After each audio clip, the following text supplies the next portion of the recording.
Hi, my name is Robin Martin, and I'm the personal assistant to Celeste Palmer, founder of Bridging the Gap.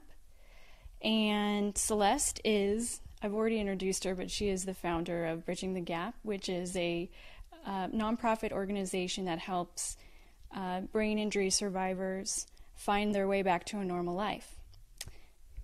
So Celeste, what does your typical day, or when you wake up and you get ready for the day, what does it usually entail? Well, the interesting thing is that I always ask people if they watched the movie 50 First Dates, because I wish somebody had made a video for me to let me know what had gone on before and what had I been like before and those kinds of things, because I make a lot of notes. I leave myself a lot of the calendar explanation of what's going on, and I usually have a light on all night just to make sure that when my eyes open, I know what's going on to some degree. A lot of points of reference, because I've become very visual in recognizing that things are familiar, things are safe, things are okay. So to start my day, it usually is wondering where I am and what's going on, and I'm still at planet Earth, so it's a matter of figuring out, I have to decide what's proper in the way of clothing, what's proper in the way of what do I need in order to accomplish the things I'm going to do that day.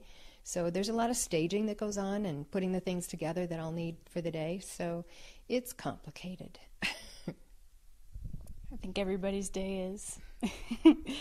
All right. Well, can you please tell us a story about how you realized that you spoke German after your injury? Oh, well, by this time I was doing things that not only my doctors but most folks that knew me didn't realize I was going to be doing, and that was I was at the university, at Claremont Graduate University, and I had become the MBA director, and one of the students had brought me the letter of recommendation from home, and I read it, and I started responding to her, and she gave me a very surprised look and said, "I didn't know you knew German," and I said, "I didn't either, so maybe we should go to my office so I could explain why it is that a grown adult doesn't know that she speaks German." So it was a surprise for both of us. And basically there were a lot of things that, because I didn't recall, because there was nothing in my environment that would have produced any recall in that area or any significant reason for me to know that I knew these things. Everything was that way. So that kind of incident, though, would encourage me to go back and look in the closet and dig out a bag of yarn with a half-finished project on it and want to go to somebody who knew knitting. But first, I would sit down with the needles and the half-finished project and said, "Okay, hands, do you have any clue?" And sometimes it knew what to do, and sometimes it didn't really. So it was a matter of going to folks and say, "Am I doing anything near what sounds like this makes sense?" So, and that was kind of what happened too when I was still in the hospital, and they keep asking neurological questions. Like, do you know where you are, and what's your name, and who's the president, and what city are we in, and things like that. And so one of the things that I decided that, all these questions seemed pretty significant, and if they didn't know, and they were relying on me with the brain injury to know the answer to these questions, they were really in trouble.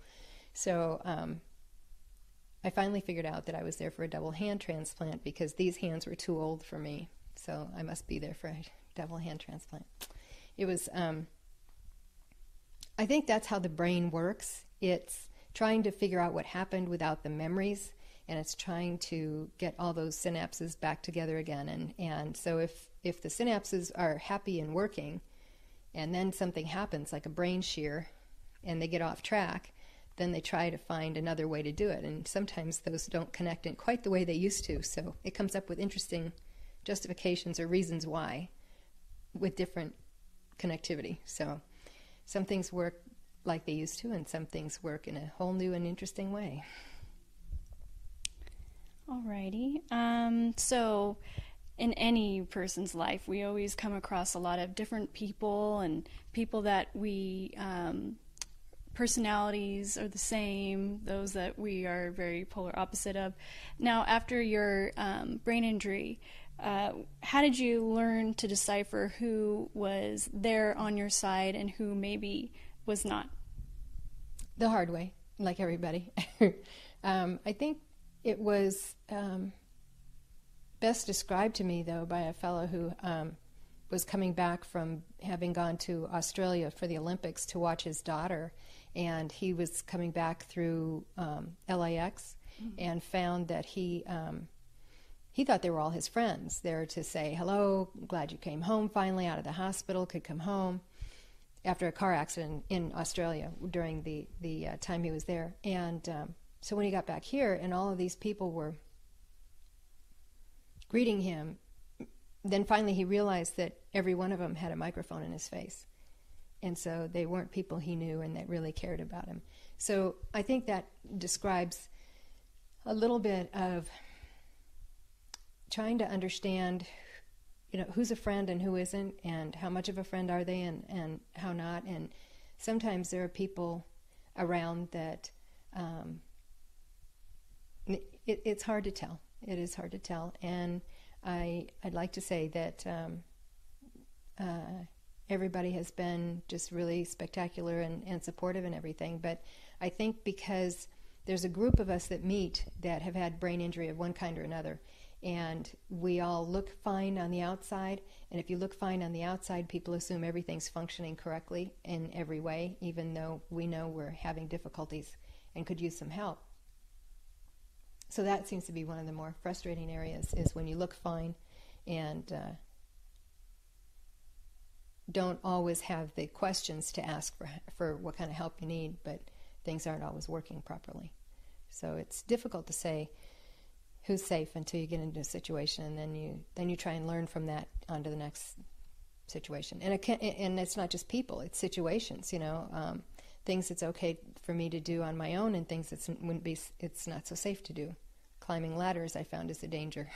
I fall off of them. So I think it's just trial and error, and especially because if there's no one around, then you have to kind of look at it yourself and decide.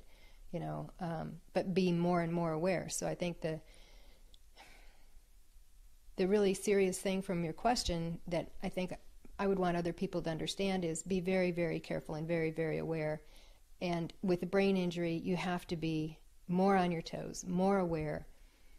So there's a heightened awareness, a heightened sensitivity to everything, scanning and a lot of activities that you do after brain injury to stay safe emotionally and physically. Mm-hmm. Well, kind of related to that question, is there anyone that you can say that has been there for you the most, either throughout this whole process or when you first got out of the hospital and was trying to put your life back together? I don't know that I'd say any one person, because there were so many different people that I remember at one time giving so many different people. I wanted to find a token, so I found a token thing I could give people and say, this signifies to me the importance of gold and silver in that little song in the Girl Scouts or wherever it shows up. I forget it. Anyway, it was just something to me that make new friends. Yeah. Keep the old. Yeah. So there were some new people. Everybody was new to me, but to them, I had existed before. So to me, it had a different significance. Mm-hmm. And so I just wanted them to know that they had all been a part of putting Humpty Dumpty back together again, and the significance of that, patience that it took, the just sometimes just being there to listen and try and understand why it was so different than just saying I'm having a tough day or my brain is foggy, or it just has a whole different interpretation. If you haven't been through it, it really isn't necessarily the first thing you think of when somebody says what's going on with them with a brain injury.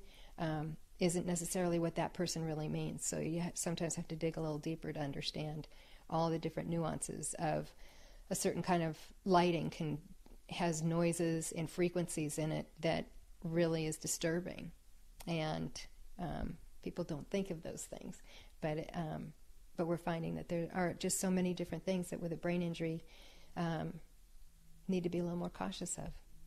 that can. But there was a couple times in the hospital where people come to visit, and the visitors would turn the TV on, and immediately the patient would fall asleep or look like they just kind of went out. And the reason being, it was too much input. At first, I could only listen to music, instrumentals. I couldn't listen to music and lyrics at the same time. So I eased myself into multitasking.